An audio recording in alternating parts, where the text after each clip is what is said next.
Shamaa akkam nagaa jirtu ani Yobsan Abeeti Yobsan Arguu YouTube channel like share subscribe gochuu hin dagatina.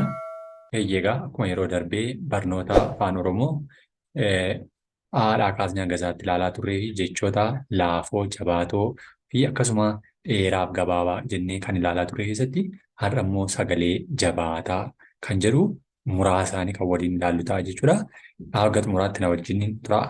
Egaa jecha afaan Oromoo keessatti jidduu jechaatti qubeen dubbifamaa akaakuu tokko yookiin lama walitti aananii yoo galan yookiin barreeffaman yommuu dubbifnu sagaleen maal ta'a? Ni jabaata.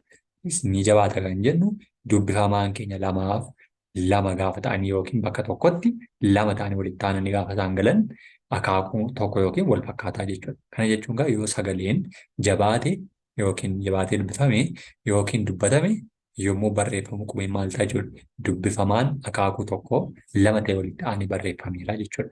Lamaan isaanii walitti aananii barreeffamaniiru gaafa ta'u lama jechuudha yookiin tokkoof isaa ol ta'anii gaafa barreeffamanii jechuudha. Inni sun jabaateera jechuudha. Akka fakkeenyaatti jabaataadha kan nuti jidduu kan jiru kuni jabaataadha. Sababni isaa daa lama walitti aananii waan jiraniif jechuudha. Akkasuma dangaatti asuma keessatti yoo dubbisnu dubbifamaa kan jiru daa baabaan lama walitti aananii waan jiraniif warreen kun sagalee jabaataadha jechuudha. Sagalee jabaataan qubee dubbifamaa irratti kan hundaa'e lama ta'anii walitti aanuu isaaniirraa kan kaase jabaataadha yookiin immoo laafaadha jennee kan nuti ilaaluu dandeenyudha jechuudha.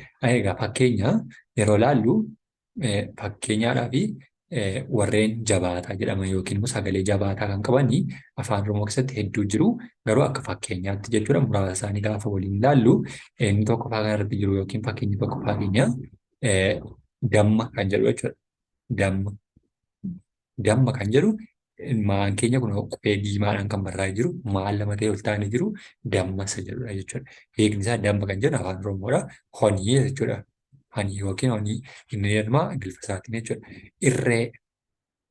Irree kan jennu lamadha jechuudha. Irree raan keenya diimaadhaan qubeen barraa'anii lama ta'anii waan jiraniif jabaataadha jechuudha. Yookiin aarmii. Akkasuma daabboo gaafa jennu baan keenya maal ta'eera? Jabaatee dubbatama. Jabaatee dubbatama yookiin jabaatee barraa'a jechuudha. Bireed isa jennudha jechuudha. Qawwee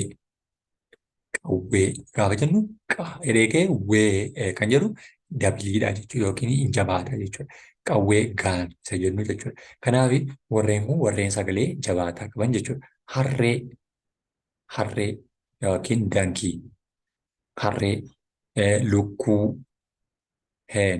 Ingiliffisaa abidda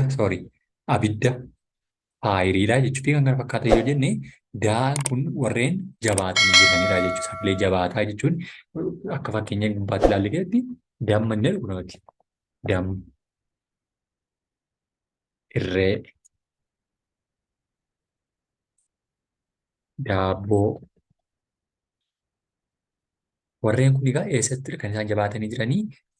Qubeen dubbifamaa keenya maal ta'anii jiru? Lama ta'anii walitti aananiitu galanii jiru jechuudha. Walitti aananii galuu isaaniitiin jabaataa jennaanii jechuudha. Harree, lukkuu. Warreen kun lama ta'anii warreen galanii jiran kun maal ta'anii jechuudha? Jabaataadha jechuudha. Akka fakkeenyaatti kan biraan immoo addana kanatti tolaan daabboo nyaate.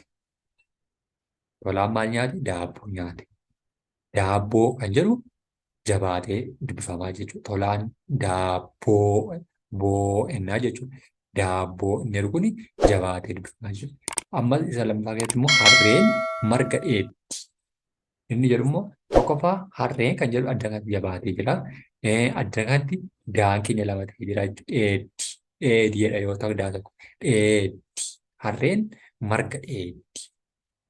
Kanaaf iddoon kun jabaatee jira jechuudha. Kanaaf sagalee jabaataa, sagalee laafaa jennee kan nuti ittiin adda baasnu qubeen keenya dubbifamaan keenya walitti aanee gosni tokko lama ta'e yoo walitti aanee galee sagaleen ni jabaata yookiin jabaatee dubbifama yookiin immoo jabaateetu barreeffamaa jenna. Kanaafidha jechuudha warreen kun addatti damma, irree, daabboo, qawwee, harree, lukkuu warreen jedhan kuni kaan keenya addanatti lama, raan keenya lama, waan keenya lama, baan keenya lama, raan keenya lama, maan keenya lama jechuudha. Lama lama ta'uu isaaniitiin dubbifamaan keenya walitti aananii gosni wal fakkaataa waliin haalanii kan waan galanii fi sagalee jabaataa jenneetu dubbifnaa jechuudha. Sagaleen jabaataa kan inni dubbifamu akka kanaan jechuudha. Yeroo tokko fakkeenya kanarra yeroo deebinu damma, damma, honi yookiin hanii kan jedhan jechuudha.